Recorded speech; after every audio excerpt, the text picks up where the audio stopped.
हजरत इमाम हुसैन रज़ियल्लाहु ताला अन्हु जब आप अपने घर वालों को लेकर जब आप मदीने से हिजरत करते हैं, जब मदीने से निकलते हैं, तो सबसे पहले आप मक्का शरीफ पहुंचते हैं। जैसे ही आप मक्के में दाखिल होने वाले थे, वहां मक्के वालों को खबर हो गई कि हाँ, नवासे रसूल मक्के में तशरीफ ला रहे हैं। जैसे ही मक्के वालों को इतना पता चला, सारे मक्के वाले लोगों के दिलों के अंदर खुशी की एक लहर दौड़ गई। सब लोग खुश हो गए कि आज नवासे रसूल आ रहे हैं, आज नबी पाक सल्लल्लाहु ताला अलैहि वसल्लम के प्यारे नवासे आ रहे हैं, आज मौला हुसैन आ रहे हैं, आज इमाम हुसैन आ रहे हैं। सारे मक्के वाले लोग इस तरीके से खुश थे कि जिस तरीके से नबी अकरम सल्लल्लाहु ताला अलैहि वसल्लम ने जब मक्के से मदीने की जानिब हिजरत की थी, तो मदीने वाले लोगों के अंदर उनके दिलों में खुशी की लहर दौड़ रही थी। वही लहर आज मक्के वाले लोगों के दिलों में दौड़ रही है कि आज नवासे रसूल मक्का में तशरीफ ला रहे हैं। अल्लाहु अकबर।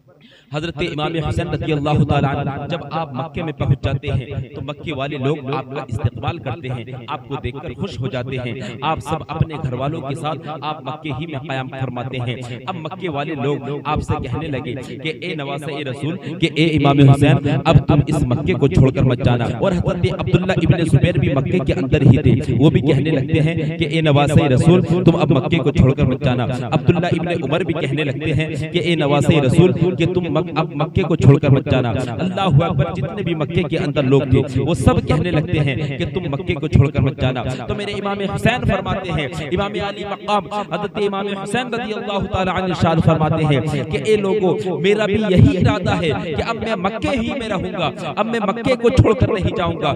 अल्लाहु अकबर। हज़रत इमाम हुसैन रज़ियल्लाहु ताला अन्हु आप मक्के शरीफ में ही जलवा फरमाए, आप वहीं पर क़याम, आपने वहीं पर क़याम फरमाया और वहीं पर आप नमाजों को पढ़ रहे हैं, वहीं पर आप अल्लाह तबारक व तआला की इबादत कर रहे हैं। लेकिन मामला ये पेश आता है कि कूफे से आपके पास खत आ रहे हैं। हज़रत अमीर मुआविया रज़ियल्लाहु तआला अन्हु जब वो बाहयात थे, उस वक्त भी आपके पास बहुत खुतूत आए, लेकिन आपने जाने से इनकार कर दिया कि मैं कूफा नहीं जाऊंगा। अल्लाहु अकबर। लेकिन अब उनका विसाल हो चुका है, अब भी खुतूत आ रहे हैं, अब भी हज़रत इमाम हुसैन के पास वो कूफे वाले खत भेज रहे हैं कि ए इमाम हुसैन, ए इमाम हुसैन, ए मौला अली, आप कूफे में तशरीफ ले आइए, हम आपके हाथ पर बैत करेंगे, हम आपको बड़ी दिल से चाहते हैं, हम आपसे बड़ी मोहब्बत करते हैं, हम आपसे बड़ा प्यार किया करते हैं, हम खानदान अहले बैत से बड़ी मोहब्बत किया करते हैं। ए इमाम हुसैन, ए मौला हुसैन, ए नवासे रसूल, आप कूफे में तशरीफ ले आइए। अल्लाहु अकबर। हज़रत इमाम हुसैन के पास खत आ रहे हैं, लेकिन हज़रत इमाम हुसैन रज़ियल्लाहु ताला अन्हु कूफे को जाने के लिए तैयार नहीं हो रहे हैं। आप इनकार कर देते हैं कि मैं कूफे को नहीं जाऊंगा।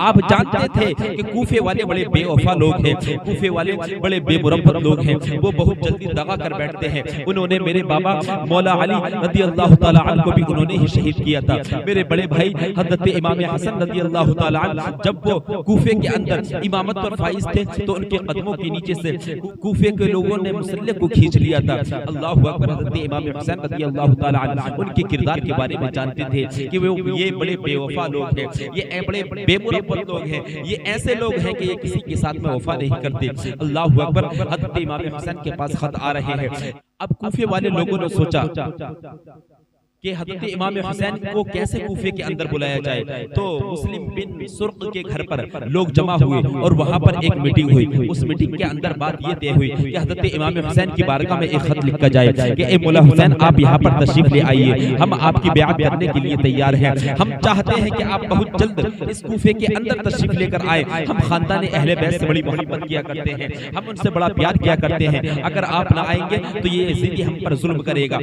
और ये हमसे अपनी बैअत करा लेगा। अल्लाहु अकबर। हज़रत इमाम हुसैन के पास खत पहुंचता है, आप उस खत को पढ़ते हैं, पढ़ने के बाद कोई जवाब नहीं देते, अभी आप जाने के लिए तैयार नहीं है। लेकिन एक वक्त वो आ जाता है कि कूफे के अंदर से कूफे के लोगों ने एक ऐसा खत लिख करके भेजा कि जब वो खत हज़रत इमाम हुसैन के हाथ में आया, हज़रत इमाम हुसैन ने जब उस खत को पढ़ा, पढ़ने के बाद आपका दिल दहल गया, पढ़ने के बाद आप बेचैन हो गए, बेकरार हो गए। आखिर ऐसा उस खत के अंदर क्या लिख रहा था? आखिर उन कूफे के के लोगों ने उस खत के अंदर ऐसा क्या लिख करके भेजा था कि कूफे वालों ने उस खत के अंदर लिखा था कि ए इमाम हुसैन, आज तुम हमारे कहने पर हमारे इतने ज्यादा खुतूत आपके पास पहुंच चुके हैं, लेकिन फिर भी आप कूफे को आने के लिए तैयार नहीं हो। हम तुम्हारी ब्यात करना चाहते हैं, लेकिन तुम हमसे अपनी ब्यात कराने के लिए तैयार नहीं हो। लेकिन याद रखो, कल जब क़यामत के दिन अल्लाह तबारक व तआला हमसे सवाल करेगा कि ए कूफे के लोगों, जरा ये तो बताओ तुमने यजीद पलीद की ब्यात क्यों की? अल्लाहू अकबर। वो कूफे वाले लोग कहते हैं कि हम खुदा की बारगाह में ऐसे आलम में, ऐसे सवाल के जवाब में हम खुदा की बारगाह में अर्ज करेंगे कि ए अल्लाह तबारक व तआला,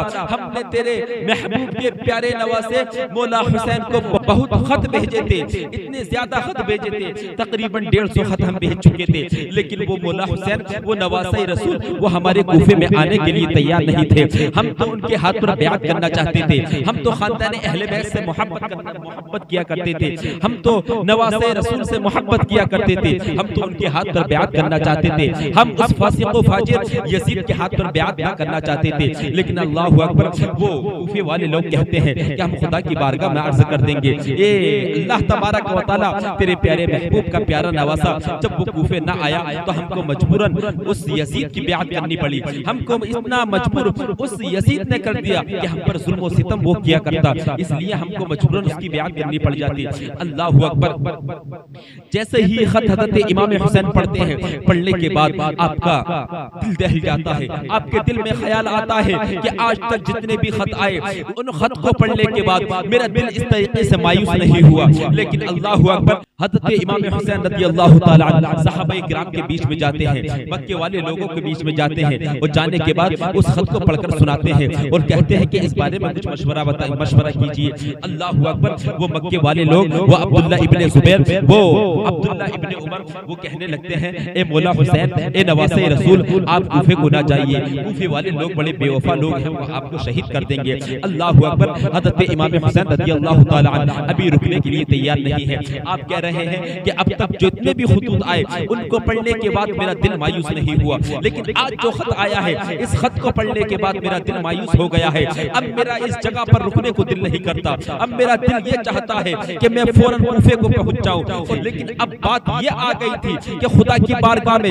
कल क़यामत के दिन क्या जवाब देंगे। अल्लाहू अकबर। इसी डर से, इसी खौफ से, अल्लाह तबारक व तआला का खौफ हज़रत इमाम हुसैन के दिल में बहुत ज्यादा था। अल्लाह तबारक व तआला का खौफ इतना ज्यादा था कि अब तक जाने के लिए तैयार नहीं थे। लेकिन जब बारी आती है खुदा की बारगाह में जवाब देने की, तो हज़रत इमाम हुसैन अब जाने के लिए तैयार हैं। कूफे वाले रोक रहे हैं कि ए मौला हुसैन आप ना जाइएगा, ए मौला हुसैन, ए नवासे रसूल, आप वहाँ पर ना जाइएगा, क्योंकि अगर आप कूफा चले गए तो कूफे वाले लोग बड़े बेवफा लोग हैं, बड़े बेमुरब्बत लोग हैं, वो किसी के साथ वफा नहीं करते, वो आपको शहीद कर देंगे। अल्लाहू अकबर। लेकिन हज़रत इमाम हुसैन जाने की जिद लगाए हुए हैं कि मैं जाकर ही रहूंगा, मेरा दिल नहीं चाहता कि अब मैं यहाँ पर रुकूं, मेरा दिल चाहता है कि मैं फौरन कूफे पहुंच जाऊं। लेकिन मशवरा अब इस बात पर ठहरा कि ए मौला हुसैन, अगर आप जाना ही चाहते हो तो आप जाने से पहले अपना एक नाइब बना करके कूफे के अंदर भेज दो, अपने खानदान में से जो आपका ज्यादा करीबी हो,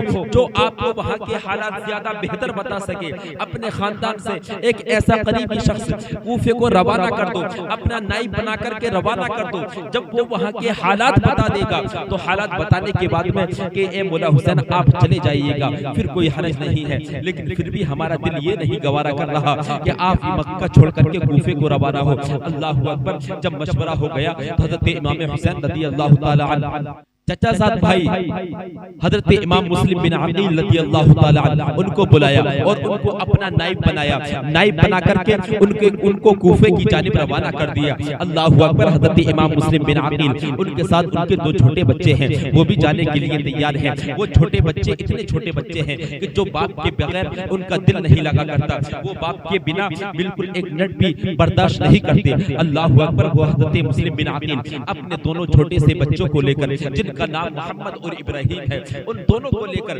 वो मक्का शरीफ से कूफे की जानिब रवाना हो जाते हैं। हज़रत इमाम मुस्लिम बिन अकील हज़रत इमाम हुसैन का नाइब बन करके कूफे की जानिब रवाना हो चुके हैं। हज़रत इमाम मुस्लिम बिन अकील जैसे ही कूफे में एंट्री करते हैं, कूफे के अंदर दाखिल होते हैं, क्या देखते हैं कि कूफे वाले लोग आपका इस्तकबाल कर रहे हैं। कूफे वाले लोग आपको देखकर खुश हो चुके हैं। कूफे वालों के दिलों के अंदर एक खुशी की लहर दौड़ चुकी है। कूफे वालों का दिल सुकून में आ गया है कि हाँ, अब हज़रत इमाम हुसैन का नाइब बनकर मुस्लिम बिन अकील आ चुके हैं। अल्लाहु अकबर। हज़रत मुस्लिम बिन अकील रज़ियल्लाहु ताला अन्हु जब आप मक्के से कूफे की जानिब रवाना हुए, ज़िलहिज्जा का महीना आ चुका था। अल्लाहु अकबर। जैसे ही आप कूफे के अंदर दाखिल होते हैं, कूफे वाले आपका इस्तकबाल करते हैं। कूफे वाले लोग आपके मुंतज़िर थे। कूफे वाले लोगों ने जैसे ही आपको देखा, देखकर खुश हो गए। सबके दिलों के अंदर खुशी की लहर दौड़ गई। इतना ही नहीं, जब आप कूफे के अंदर जाते हैं, जाने के बाद आप मुख्तार बिन उबैद के घर पर जाकर आप क़याम करते हैं। और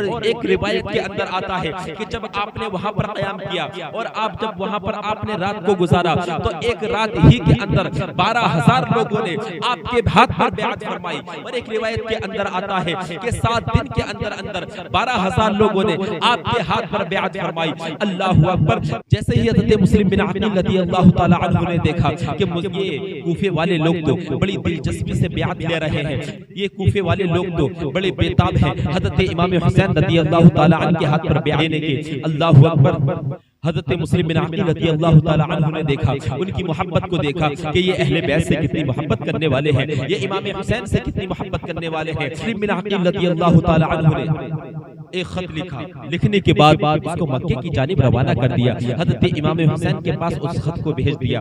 उस खत के अंदर लिखा कि ए मौला हुसैन, ए नवासे रसूल, कूफे का माहौल बहुत अच्छा माहौल है। यहाँ के लोग आपकी बैअत करने के लिए बेताब हैं। ये चाहते हैं कि आप बहुत जल्द से जल्द आ जाए, और अगर आप यहाँ पर आ जाएंगे तो ये बहुत जल्द आपके हाथ पर बैअत कर लेंगे।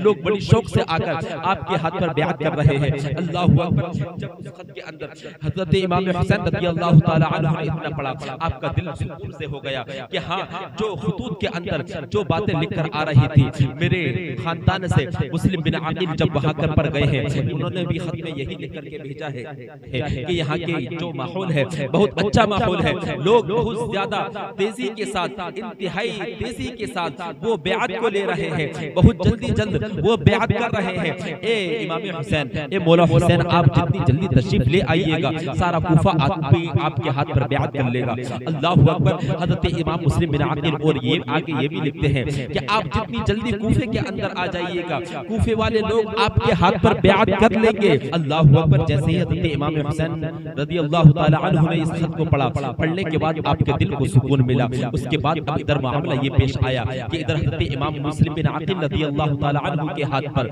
लोग आ रहे हैं और इमाम हुसैन के नाम की बैअत ले रहे हैं। अल्लाहु अकबर। जैसे ही मंजर तेजी से बढ़ता गया, ये खबर कूफे के गवर्नर सहाबी रसूल नुअमान बिन बशीर को पहुंचती है। जैसे ही उनको खबर पहुंचती है, आप अगले ही दिन खुतबा देते हैं और खुतबे में इरशाद फरमाते हैं कि मुझे ये डर है कि अगर यजीद को इस मामले के बारे में पता चल गया, अगर यजीद को इस बैअत के बारे में पता चल गया, तो वो कूफे वालों की जान का दुश्मन हो जाएगा, वो कूफे वालों को कत्ल कर देगा। इस कूफे के अंदर अमन और अमान बाकी न रहेगा। अल्लाहु अकबर। हज़रत नुअमान बिन बशीर रज़ियल्लाहु ताला अन्हु जो कि सहाबी रसूल हैं, उनको इस बात का खौफ है कि कहीं यजीद को इस बैअत के बारे में पता न चल जाए। अल्लाहु अकबर। हज़रत नुअमान बिन बशीर रज़ियल्लाहु ताला अन्हु के पास एक यजीद का एक गुलाम खड़ा हुआ था, एक यजीद को एक चाहने वाला खड़ा हुआ था। वो कहने लगा, ए कूफे के गवर्नर, ए नुअमान बिन बशीर, आप क्या सोच रहे हो? हज़रत इमाम मुस्लिम बिन अकील को बुलाओ और बुलाकर कत्ल कर दो। अल्लाहु अकबर। वो सहाबी रसूल नुअमान बिन बशीर जैसे ही इतना सुनते हैं, सुनने के बाद दिल बेचैन बेकरार हो जाता है और कहने लगते हैं कि ए यजीद को मानने वाले, तू कैसी बात अपनी जबान से कह रहा है? मुझ जैसा शख्स ये अहले बैत की बड़ी ताज़ीम किया करता है, मुझ जैसा शख्स नवासे रसूल की बड़ी ताज़ीम किया करता है और मेहमान नवासे रसूल की भी बड़ी ताज़ीम किया करता है। मुझसे ये काम हरगिज नहीं होगा, मैं ऐसा काम हरगिज नहीं करूंगा कि मुझसे अल्लाह तबारक व तआला नाराज हो जाए और चाहे मेरे हाथ से इस दुनिया में ऐसे काम हो जाए कि दुश्मनाने इस्लाम मुझसे नाराज हो जाए। तो दुश्मनाने इस्लाम के नाराज होने से मेरे ऊपर कोई फर्क नहीं पड़ता, लेकिन मैं हरगिज ऐसा काम ना करूंगा कि मेरा अल्लाह तबारक व तआला मुझसे नाराज हो जाए। जब बात यहाँ पर पहुंची तो वही जो यजीद का गुलाम था वो उसने एक खत लिखा यजीद की बारगाह में, यजीद के दरबार में उसने एक खत लिखा और यहाँ का सारा हाल बयान कर दिया। यजीद ने जब इतनी बात को सुना और उसको पढ़ा, पढ़ने के बाद उसने फौरन मरवान बिन हकम को बुलाया। बुलाने के बाद उससे मशवरा किया कि कूफे के अंदर कितना फसाद फैल रहा है, आखिर क्या किया जाए, कि कूफे के अंदर वो काम हो रहा है कि जिसका हमको डर था कि कोई आकर के बैत का दावा ना कर दे। वो जो सबसे ज्यादा डर था वो हुसैन का डर था कि वो नवासे रसूल आने के बाद वो बैत का दावा ना कर दे, और वो उसने अपना एक नाइब बना करके भेज दिया है जो कि बैत का दावा कर रहा है।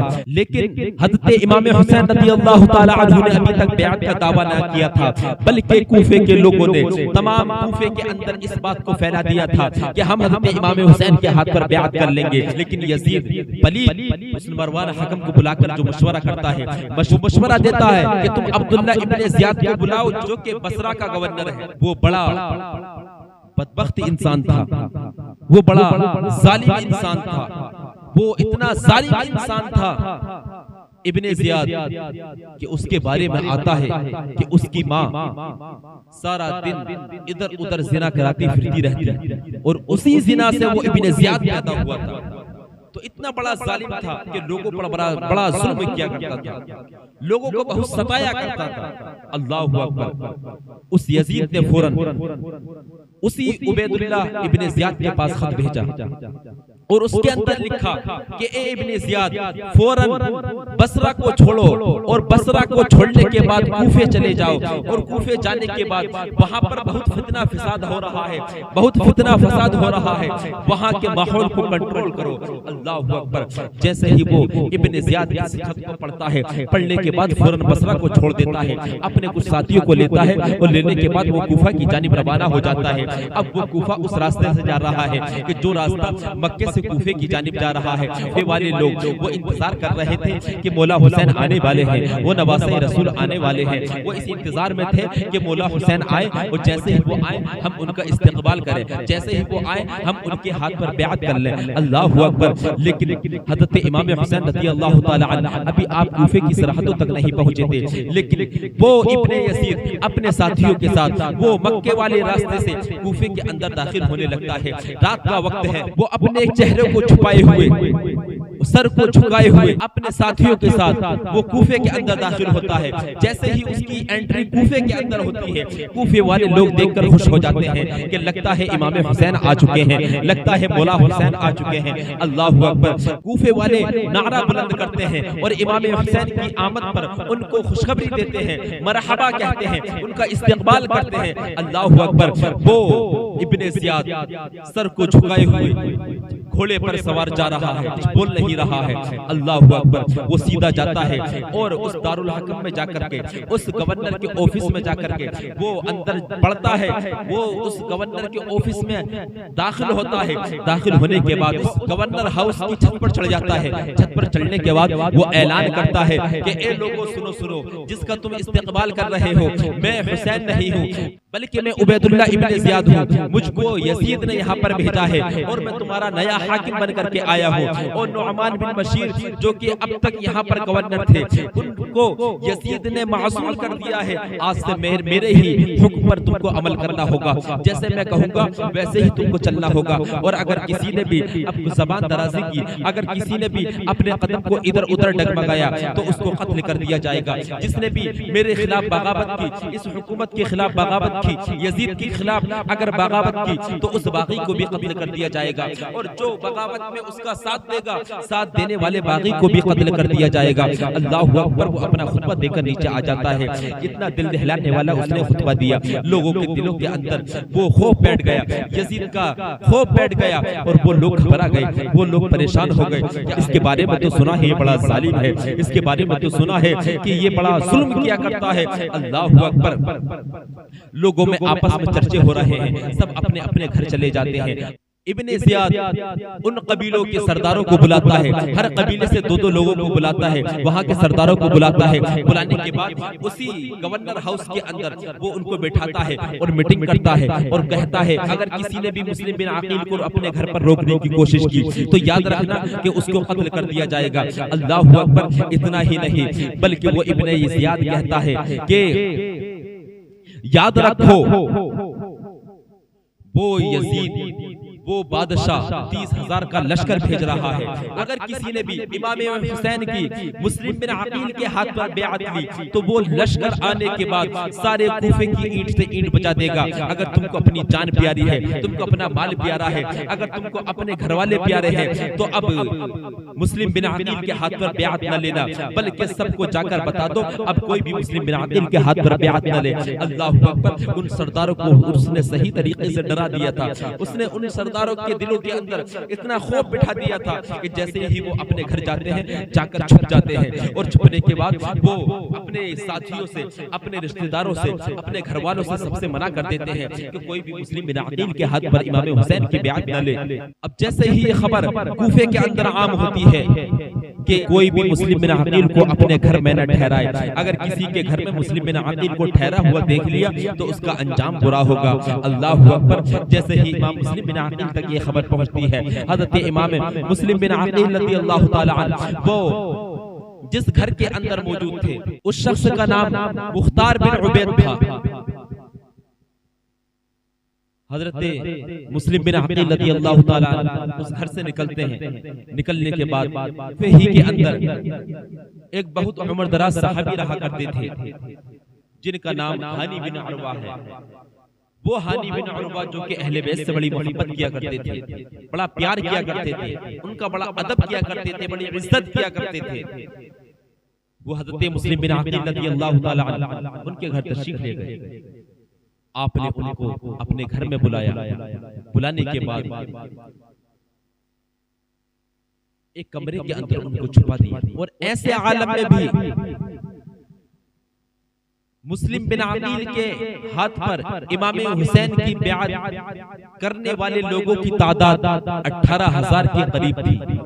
अब सारी रात जो इमाम हुसैन से मोहब्बत करने वाले थे, जिन्होंने मुस्लिम बिन अकील के हाथ पर इमाम हुसैन की बेअत दी थी, वो सब रातों को आते हैं, मुस्लिम बिन अकील से मुलाकात करते हैं, उनसे मशवरे करते हैं। अल्लाहु अकबर। अब यही मामला चल रहा है, इसी तरीके से दिन और रात गुजर रही है। लेकिन अब वक्त वो आता है कि इब्ने ज़ियाद वो अपने एक गुलाम को बुलाता है और बुलाने के बाद उसको 30,000 दिरहम या दीनार देता है और देने के बाद कहता है कि जा, और जाने के बाद सारे कूफे के अंदर तलाश कर के मुस्लिम बिन अकील कहाँ छुपे हुए हैं। अल्लाहु अकबर। वो शख्स जो कि 30,000 दिरहम या दीनार लेकर निकला इब्ने ज़ियाद के ऑफिस से, उसका नाम मअक़ल है, वो निकलता है। निकलने के बाद वो सारे कूफे के अंदर घूम रहा है, लेकिन वो एक मस्जिद के अंदर जाता है। उस मस्जिद के अंदर इबादत कर रहे हैं और वो जो बुजुर्ग हैं उनका नाम है मुस्लिम बिन औसजा असदी। अल्लाहु अकबर। वो मअक़ल नामी शख्स उनके पास जाता है। जाने के बाद कहने लगता है कि मैं अहले बैत से बड़ी मोहब्बत किया करता हूँ, मैं उनसे बड़ा प्यार किया करता हूँ, मैं उनकी बेअत लेना चाहता हूँ, मैं चाहता हूँ कि मुझको जल्दी से वो मिल जाए और मैं उनके हाथ पर बेअत ले लूँ और मैं उनको कुछ नजराना दे दूँ। मैं अपने साथ कुछ नजराना लेकर के आया हूँ कि मैं जो उनकी खिदमत में पेश कर सकूँ। अल्लाहु अकबर। जब उसने अपनी मोहब्बत का इजहार किया, जब उसने अपनी मोहब्बत को अहले बैत के लिए दिखाया कि मैं अहले बैत से कितनी मोहब्बत करता हूँ, तो वो मुस्लिम बिन औसजा असदी रज़ियल्लाहु ताला अन्हु उसका हाथ पकड़ते हैं और मस्जिद से बाहर आते हैं और उस मअक़ल को लेकर के सीधे हानी बिन उरवा के घर चले जाते हैं और जाने के बाद सीधे उसी कमरे में पहुंच जाते हैं कि जहां पर मुस्लिम बिन अकील बैठे हुए थे। अल्लाहु अकबर। जैसे ही उस जगह पर पहुंचते हैं वो मअक़ल नामी शख्स आपके सामने झुक जाता है, कहने लगता है ए मुस्लिम बिन अकील, मैं आपसे बड़ी मोहब्बत किया करता हूँ, मैं खानदान अहले बैत से बड़ा प्यार किया करता हूँ, मैं नवासे रसूल से बड़ी मोहब्बत किया करता हूँ, मैं तो आपको कब से तलाश कर रहा हूँ, मैं आपके लिए कुछ नजराना लेकर के भी हाजिर हुआ हूँ, मैं चाहता हूँ कि इस नजराने को आप इस बेअत के काम में इस्तेमाल करें और जितना हो सके इस बेअत को खूब फैलाएं। अल्लाहु अकबर। वो मुस्लिम बिन अकील रज़ियल्लाहु ताला अन्हु वहां पर बैठे हुए हैं और अब उस माक़िल नामी शख्स का मामूल ये हो गया कि वो अब आकर मुस्लिम बिन अकील रज़ियल्लाहु ताला अन्हु के पास बैठा रहता। लोग जो भी उनके पास आते, जो भी उनके मशवरे होते, जो भी उनकी बातें होती, वो सारी बातें रात को उस इब्ने ज़ियाद के पास जाता, वो जाने के बाद सब बातें उसको बता दिया करता था। अल्लाहु अकबर। ऐसे ही मामला चल रहा था, लेकिन अब वक्त वो आ जाता है, अब मुख्तसर ये कि अब वक्त वो आ जाता है कि वो इब्ने ज़ियाद वो हानी बिन उरवा को अपने घर पर बुलाता है। बुलाने के बाद कहने लगता है कि मैंने सुना है कि तुम्हारे घर में मुस्लिम बिन अकील छुपे हुए हैं। अल्लाहु अकबर। वो हानी बिन उरवा इतना सुनकर खामोश हो जाते हैं, हैरान रह जाते हैं कि आखिर ये ऐसी बात क्यों कर रहे हैं। वो हानी बिन उरवा कहने लगते हैं कि आप ऐसी बातें कैसे कह सकते हैं। अल्लाहु अकबर। वो इब्ने ज़ियाद कहने लगता है कि इस शख्स को जानते हो, ये जो तुम्हारे सामने बैठा हुआ है। तो वो हानी बिन उरवा कहते हैं कि हाँ, मैं इस शख्स को जानता हूँ, ये तो मुहिब्बे अहले बैत है, ये तो अहले बैत से बड़ी मोहब्बत किया करता है, अहले बैत से बड़ा प्यार किया करता है, ये तो नवासे रसूल से बड़ी मोहब्बत किया करता है। तो वो इब्ने ज़ियाद कहता है कि ए हानी बिन उरवा सुनो, ये कोई मुहिब्बे अहले बैत नहीं है, ये अहले बैत से मोहब्बत नहीं करता है, ये नवासे रसूल से मोहब्बत नहीं करता है, बल्कि ये मेरा गुलाम है। मैंने ही इसको 30,000 दिरहम लेकर के बाहर कूफे के अंदर भेजा था कि जाओ, जाने के बाद मुस्लिम बिन अकील का पता लगाओ कि वो कहां पर छुपे हुए हैं। अल्लाहु अकबर। जैसे ही हानी बिन उरवा इतना सुनते हैं, सुनने के बाद आपका दिल मायूस हो जाता है। उसके बाद वो इब्ने ज़ियाद कहता है कि तुम उनको अपने घर से निकालो। अल्लाहु अकबर। हानी बिन उरवा बड़ी सच्ची मोहब्बत किया करते थे अहले बैत से, बड़ा प्यार किया करते थे अहले बैत से, नवासे रसूल से बड़ी मोहब्बत किया करते थे। उन्होंने सख्त तरीके से उस इब्ने ज़ियाद से कलाम किया कि मैं हर किसी ऐसा नहीं करूंगा कि मैं मुस्लिम बिन अकील को अपने घर से निकालूं, मैं नवासे रसूल के मेहमान को अपने घर से निकालूं, मैं हर किसी ऐसा नहीं कर सकता। अल्लाहु अकबर। उस इब्ने ज़ियाद ने गवर्नर ऑफिस के दरवाजे को बंद करा दिया और उनको वहीं पर कैद कर लिया और सारे कूफे के अंदर इस अफवाह को फैला दिया कि हानी बिन उरवा का कत्ल कर दिया गया है। अल्लाहु अकबर। जैसे ही ये खबर हजरत इमाम मुस्लिम बिन अकील रज़ियल्लाहु ताला अन्हु के पास जाती है, हजरत इमाम मुस्लिम बिन अकील रज़ियल्लाहु ताला अन्हु अपने जगह से निकलते हैं। निकलने के बाद आपके साथ 12,000 का लश्कर है। आप उस गवर्नर के ऑफिस का चारों तरफ से घेराव कर लेते हैं। जैसे ही हजरत इमाम मुस्लिम बिन अकील उस गवर्नर के ऑफिस का घेराव करते हैं, उसका मुहासरा करते हैं और ऐलान करते हैं कि ए इब्ने ज़ियाद कहाँ है? तूने हानी बिन उरवा को क्यों कत्ल किया? अब हम तुझसे इस कत्ल का बदला लेंगे। और वो ऐसा वक्त था कि आपके साथ 12,000 का लश्कर था। अगर इमाम मुस्लिम बिन अकील चाहते तो उसी वक्त इब्ने ज़ियाद को कत्ल कर सकते थे, लेकिन हजरत इमाम मुस्लिम बिन अकील रज़ियल्लाहु ताला अन्हु खानदान अहले बैत और मुसलमानों की तलवार कभी भी अपनी जानिब से पहले नहीं उठी। वो हर तरीके से चाहते थे कि हर काम सुलह से निपट जाए, जंग की नौबत न आए। अल्लाहु अकबर। लेकिन वो इब्ने ज़ियाद हानी बिन उरवा को उस ऑफिस की छत पर चढ़ाता है और चढ़ाने के बाद ऐलान करवाता है, आपको पहले ही डरा धमका दिया था कि चढ़ने के बाद ऐलान कर देना, जितने भी लोग इमाम मुस्लिम बिन अकील के हाथ पर बैअत कर चुके हैं वो याद रखें कि सब जुदा हो जाएं, कोई भी इमाम मुस्लिम बिन अकील के हाथ पर बैअत ना करे।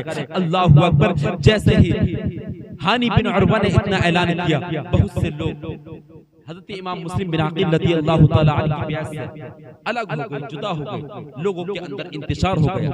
और वो हानी बिन उरवा कहते हैं कि मुझको इब्ने ज़ियाद ने कत्ल नहीं किया है, मैं अभी जिंदा हूं। अल्लाहु अकबर। सब अपने अपने घर चले जाते हैं। हानी बिन अरवा रज़ियल्लाहु ताला अन्हु, उनको वो इब्न ज़ियाद अपने पास रोकता है। जब सुबह फजर की नमाज पढ़ाने के लिए आप खड़े हुए तो 12,000 की तादाद में आपकी बैअत करने वाले थे, लेकिन जब आपने सलाम फेरा तो सिर्फ 3 शख्स ऐसे बचे कि जो कि आपकी बैअत पर कायम रहे। हज़रत इमाम मुस्लिम बिन अकील रज़ियल्लाहु ताला अन्हु ने हानी बिन अरवा के मकान को भी छोड़ा और अब आप कूफे की गलियों में टहल रहे हैं। जो शख्स भी आपको देखता है देखकर दरवाजे को बंद कर लेता है। अल्लाहु अकबर। कि वो इमाम मुस्लिम बिन अकील के जिनकी आमद पर लोगों ने खुशियां मनाई थी, जिनकी आमद पर कूफे वाले लोगों ने उनका इस्तकबाल किया था, उनके हाथ पर बैअत की थी, आज यही कूफे वाले लोग उनके साथ ऐसा मामला कर रहे हैं कि देखते हैं तो दरवाजे को बंद कर लेते हैं, कोई भी सामने आने के लिए तैयार नहीं है। ऐसे आलम में हजरत इमाम मुस्लिम बिन अकील अपने उन छोटे छोटे 2 बच्चों को लेकर फिर निकलते हैं और निकलने के बाद आप कूफे की गलियों में घूम रहे हैं, सारे कूफे में आप घूम रहे हैं, लेकिन रास्ते में आपको एक मकान मिलता है, एक औरत का मकान मिलता है जिस औरत का नाम तुआ है। ये तुआ नाम की औरत ये अहले बैत से बड़ी मोहब्बत किया करती थी। जैसे ही इसने हजरत इमाम मुस्लिम बिन अकील को देखा, देखकर पहचान लिया, फौरन घर के अंदर बुला लिया कि ए इमाम मुस्लिम बिन अकील, मैं तो अहले बैत से बड़ी मोहब्बत किया करती हूँ, मैं तो नवासे रसूल से बड़ी मोहब्बत किया करती हूँ, मैं तो अल्लाह के प्यारे हबीब से बड़ी मोहब्बत किया करती हूँ, आइए मेरे घर के अंदर तशरीफ लेकर आइए। वो तुआ नामी औरत अपने घर के अंदर हजरत इमाम मुस्लिम बिन अकील को बुला लेती है। अब हजरत इमाम मुस्लिम बिन अकील उस तुआ नाम की औरत के घर पर ही मौजूद हैं, लेकिन अब सोचने की बात तो यह है कि उस औरत का जो लड़का था, उस तुआ नामी औरत का जो लड़का था, तो वो इब्ने ज़ियाद का गुलाम था, वो इब्ने ज़ियाद का फौजी था, उनके लश्कर का एक फौजी था। वो जब घर आता है देखता है इमाम मुस्लिम बिन अकील घर पर मौजूद हैं। अल्लाहु अकबर। वो जाने के बाद इब्ने ज़ियाद को खबर कर देता है कि ए मेरे सरदार, ए कूफे के गवर्नर, वो जो इमाम मुस्लिम बिन अकील हैं वो हमारे घर पर मौजूद हैं और हमारी माँ अहले बैत से बड़ी मोहब्बत किया करती है, बड़ा प्यार किया करती है, इसलिए मेरी माँ ने हजरत इमाम मुस्लिम बिन अकील को अपने घर पर पनाह दे दी है, और अगर मैं जब वहाँ पर गया और जाने के बाद अगर मैं उनको गिरफ्तार करूंगा तो मेरी माँ हरगिज ना मानेगी, वो हरगिज उनको गिरफ्तार न करने देगी। लेकिन मैं तुमसे सिर्फ इतना कहता हूँ, 12 आदमी मेरे साथ भेज दो, मैं मुस्लिम बिन अकील को पकड़कर आपके पास ले आऊंगा। अल्लाहु अकबर। हजरत इमाम मुस्लिम बिन अकील उसी तुआ नामी औरत के घर में तशरीफ फरमा है। उसी तुआ नामी औरत का बेटा ये इब्ने ज़ियाद के उस ऑफिस से 12 लोगों के साथ निकलता है। निकलने के बाद जैसे ही अपने घर पर पहुंचता है, पहुंचने के बाद कहता है कि ए मुस्लिम बिन अकील, मैं आपको गिरफ्तार करने के लिए आया हूँ, मैं आपको इब्ने ज़ियाद के पास लेने के लिए आया हूँ। अल्लाहु अकबर। जैसे ही इतनी आवाज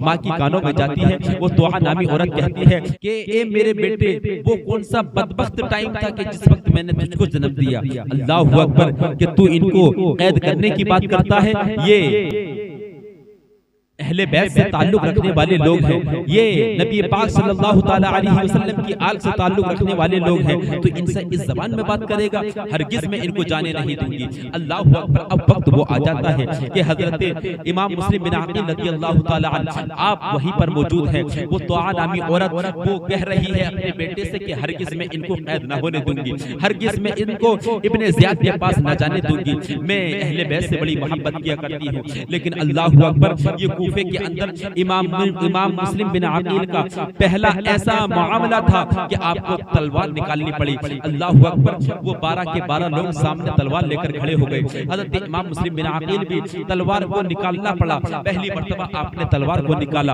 अल्लाहु अकबर। आप तलवार से उनसे लड़ रहे हैं, लेकिन हजरत इमाम मुस्लिम बिन अकील रज़ियल्लाहु ताला अन्हु सख्त प्यास के आलम में है, ऐसे प्यास के आलम में है कि आपके जिस्म के अंदर इतनी ताकत और कुव्वत नहीं रही, फिर भी उनसे मुकाबला कर रहे हैं। लेकिन उन 12 आदमियों में एक शख्स ऐसा निकला कि उसकी तलवार हजरत इमाम मुस्लिम बिन अकील के चेहरे पर एक ऐसी गिरी कि हजरत इमाम मुस्लिम बिन अकील रज़ियल्लाहु ताला अन्हु का नीचे वाला होंठ कटकर गिर गया। अल्लाहु अकबर। जैसे ही वो होंठ कटकर गिरना था, आपको प्यास की शिद्दत वाली लग रही थी, आपने आवाज दी, ए अहले बैत से मोहब्बत रखने वाली खातून, जरा मुझको एक प्याला पानी दे दो। अगर तुम मुझको एक प्याला पानी दे दो तो मैं इन सारे यजीदियों को यहीं पर खत्म कर दूंगा। अल्लाहु अकबर। वो अहले बैत से मोहब्बत करने वाली खातून वो एक प्याले में पानी लेकर आई। जैसे ही आपके हाथ में वो प्याला पानी का आया, आपने उस प्याले को जैसे ही अपने मुंह से लगाया, वही कटे हुए होठ से खून का एक कतरा गिरा और उस पानी के अंदर बेवस्त हो गया। और वो खून का कतरा गिरना था कि वो सारा पानी अब खून में तब्दील हो गया। अब आपने उस पानी को न पिया, इसलिए क्योंकि अगर पानी के अंदर अगर खून गिर जाता है तो फिर उस पानी को पीना हराम हो जाता है, क्योंकि इस्लाम के अंदर खून को पीना हराम है। अल्लाहु अकबर। फिर वो उसी खातून से कहते हैं, ए अहले बैत से मोहब्बत रखने वाली खातून, इस पानी के अंदर खून गिर गया है और मैं इस आलम में इस पानी को ना पीऊंगा, मुझको दूसरा पानी दे दीजिए। अल्लाहु अकबर। वो खातून दूसरी मर्तबा फिर एक प्याले में पानी लेकर के आती है। लाने के बाद फिर आपकी बारगाह में पेश करती है। आप फिर जैसे ही उस पानी के प्याले को अपने मुंह से लगाते हैं, फिर उसी कटे हुए होठ से खून उस प्याले के अंदर गिर जाता है। आप उस पानी को फिर फेंक देते हैं। फिर जब आप तीसरी मर्तबा फिर उस खातून से पानी को मंगाते हैं, मंगाने के बाद जैसे ही उस पानी को पीते हैं, जैसे ही उस पानी को अपने मुंह के पास लेकर जाते हैं, फिर खून का कतरा उस पानी के अंदर गिर जाता है। आप फिर उस पानी को फेंक देते हैं और कहने लगते हैं, दुनियावी पानी से अब ये प्यास बुझने वाली नहीं है। फिर वो अपनी तलवार को लेकर के उन 12 के 12 यजीदियों के सामने मुकाबला करने के लिए खड़े हो जाते हैं कि ए यजीदियों, आओ अब अगर तुम्हारे अंदर हिम्मत है तो मेरा मुकाबला करो। अल्लाहु अकबर। वो सारे के सारे यजीदी अपनी तलवारों को नीचे कर लेते हैं और आपसे अमन का वादा करते हैं कि हम तुमको अमान देते हैं, हम तुमको अमान देते हैं, अब हम तुमसे लड़ाई करना नहीं चाहते, अब हम तुमसे कोई भी झगड़ा करना नहीं चाहते। अल्लाहु अकबर। अरबों का तरीका था कि अगर किसी को अमान दे दी जाती थी तो फिर उसके ऊपर हथियार न उठाया जाता था। अल्लाहु अकबर। हज़रत इमाम मुस्लिम बिन अकील रज़ियल्लाहु ताला अन्हु ने भी अपनी तलवार को नीचे कर लिया। आपको लेकर वो इब्ने ज़ियाद के घर की तरफ जाने लगे कि वहीं पर जाकर के हम मशवरा कर लेंगे और वहीं पर जाकर के हम सुलह कर लेंगे।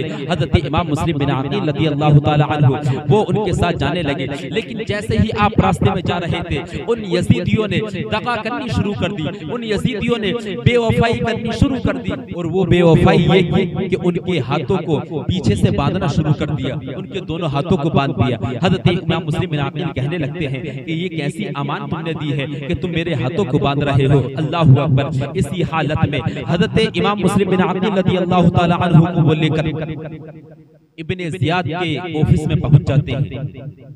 इब्ने ज़ियाद जैसे ही आपको देखता है, देखने के बाद कहने लगता है कि ए इमाम मुस्लिम बिन अकील, अब भी वक्त है कि तुम हमारी बेअत कर लो और तुम इमाम हुसैन से अपना ताल्लुक तोड़ दो और तुम हमारे हाथ पर बेअत कर लो। हम तुमको हर चीज मुहैया करा देंगे, हम तुम्हारी जान को बख्श देंगे। लेकिन अल्लाहु अकबर, जिसकी रगों के अंदर खानदान बनु हाशिम का खून दौड़ रहा हो, वो ऐसे यजीद की बेअत कैसे कर सकता है। अल्लाहु अकबर। वो इमाम मुस्लिम बिन अकील कहते हैं कि ए जालिम, ए इब्ने ज़ियाद, मैं तेरी बेअत हरगिज़ ना करूंगा, मैं तेरे सरदार उस यजीद की बेअत हरगिज़ ना करूंगा। अल्लाहु अकबर। आपने सख्त कलाम उससे किया, लेकिन जैसे ही आपने सख्त उस कलाम उससे किया तो अल मुख्तसर ये कि उस इब्ने ज़ियाद ने हज़रत इमाम मुस्लिम बिन अकील रज़ियल्लाहु ताला अन्हु को वहीं पर शहीद कर दिया, वहीं पर कत्ल कर दिया। और इतना जालिम वो निकला कि कत्ल करने के बाद, शहीद करने के बाद उनकी लाश को गवर्नर हाउस की छत पर लेकर गया और ले जाने के बाद और हुक्म दे दिया कि इनकी लाश को अब यहीं पर लटका दिया जाए। अल्लाहु अकबर। उनकी लाश को वहीं पर लटका दिया गया ताकि कूफे के लोग जब देखें उनके अंदर दहशत बैठ जाए, उनके दिल के अंदर खौफ बैठ जाए और वो यजीद की बेअत कर लें। अब इससे आगे भी वो इमाम हुसैन की कभी न करें। अल्लाहु अकबर। उसने इतनी सख्त तरीके से उनको सजा दी। इतना ही नहीं, इब्ने ज़ियाद ने हानी बिन उरवा को भी कत्ल कर दिया था, फिर मुस्लिम बिन औस असदी रज़ियल्लाहु ताला अन्हु को भी कत्ल कर दिया था। अल्लाहु अकबर। फिर सबसे बाद में हज़रत इमाम मुस्लिम बिन अकील रज़ियल्लाहु ताला अन्हु को भी उसने शहीद कर दिया था। और उस खानदान अहले बैत से मोहब्बत रखने वाली औरत के पास से लाने वाला जो शख्स था उसका नाम मोहम्मद बिन अशास था। ये उसी ने हज़रत इमाम मुस्लिम बिन अकील रज़ियल्लाहु ताला अन्हु के साथ बेवफाई की, अमन का वादा कर करके उसने आपके हाथों को बांध दिया और इब्ने ज़ियाद के ऑफिस में लेकर चले गए और जाने के बाद में आपको वहीं पर कत्ल करवा दिया। अल्लाहु अकबर। कत्ल होने करने से पहले हजरत इमाम मुस्लिम बिन अकील ने उनसे कहा था कि हर बादशाह का तरीका हुआ करता है कि जब वो किसी को सजा देते हैं, कत्ल करते हैं, फांसी पर चढ़ाते हैं, तो उनका तरीका ये हुआ करता है कि उनसे पूछा जाता है कि तुम्हारी कोई आखिरी ख्वाहिश हो तो बताओ। क्या तुम मुझसे मेरी आखिरी ख्वाहिश ना पूछोगे? तो वो इब्ने ज़ियाद कहने लगता है कि बताओ तुम्हारी आखिरी ख्वाहिश क्या है। तो हजरत इमाम मुस्लिम बिन अकील रज़ियल्लाहु ताला अन्हु इरशाद फरमाते हैं कि ए इब्ने ज़ियाद, मैंने नवासे रसूल की जानिब एक खत को भेजा है और उस खत को पढ़ने के बाद उस नवासे रसूल ने अब कूफे का सफर शुरू कर दिया होगा। मैं ये चाहता हूँ कि उन तक ये खबर पहुँचा दी जाए कि इमाम मुस्लिम बिन अकील को भी शहीद किया जा रहा है, उनको भी कत्ल किया जा रहा है। अब वो यहाँ पर ना आए, वो कूफे को ना आए, वरना तो कूफे वाले उनके साथ बहुत गलत तरीके से पेश आएंगे। अल्लाहु अकबर। वो इब्ने ज़ियाद कहने लगता है कि ए मुस्लिम बिन अकील, हरगिज़ इस खत को, इस खबर को इमाम हुसैन तक नहीं पहुँचाया जाएगा, बल्कि जब वो आएंगे तो उनकी भी खबर ली जाएगी। अल्लाहु अकबर। यह हज़रत इमाम मुस्लिम बिन अकील रज़ियल्लाहु ताला अन्हु की शहादत थी कि किस तरीके से उनको शहीद किया गया। लेकिन फिर हज़रत इमाम हुसैन रज़ियल्लाहु ताला अन्हु जब आपको कूफा पहुंचने से पहले ही इस बात की खबर मिल चुकी थी कि इमाम मुस्लिम बिन अकील को शहीद कर दिया गया है। अल्लाहु अकबर। तो आपने कूफे का रुख ना करके आप वहीं पर एक मैदान में ठहर गए। उस मैदान के बारे में जब लोगों से पूछा कि ये मैदान कौन सा है, तो लोगों ने बताया कि यही करबला है। तो इमाम हुसैन ने फरमाया कि ए मेरे घर वालों, ए मेरे साथियों, अपने सामान को यहीं पर रखो, अब हमारा कयाम यहीं पर होगा, क्योंकि ये वही जगह आ चुकी है कि जिसके बारे में मेरे नाना जान ने बताया था कि जहां पर ये शहादत का जाम हम और तुम नोश फरमाएंगे। अब हज़रत इमाम हुसैन रज़ियल्लाहु ताला अन्हु उस मैदान के अंदर पहुंच चुके हैं, उस मिशन तक पहुंच चुके हैं जिस मिशन की खबर आपके नाना ने अपने नवासे इमाम हुसैन को दी थी कि ए मेरे प्यारे नवासे, तेरे ऊपर एक ऐसा वक्त आएगा कि तुझको मदीना छोड़ना पड़ जाएगा और तुझको मदीना छोड़ने के बाद एक ऐसे मिशन पर जाना पड़ेगा जिस मिशन पर जाने के बाद तुझको शरीयत मुस्तफा की खातिर अपने आलो औलाद को कुर्बान करना पड़ेगा। इस शरीयत के परचम को लहराने की खातिर ये अपने खानदान का खून बहाना पड़ेगा। अल्लाहु अकबर। अब हज़रत इमाम हुसैन रज़ियल्लाहु ताला अन्हु उसी मकाम पर पहुंच चुके हैं। गोया कि शायर इस चीज का नक्शा इस अंदाज से खींचता है कि मोहम्मद पे सब कुछ लुटाने चले हैं, मोहम्मद पे सब कुछ लुटाने चले हैं और हुसैन आज सर को कटाने चले हैं। और जो बचपन में नाना से वादा किया था, जो बचपन में नाना से वादा किया था, उसे करबला में निभाने चले।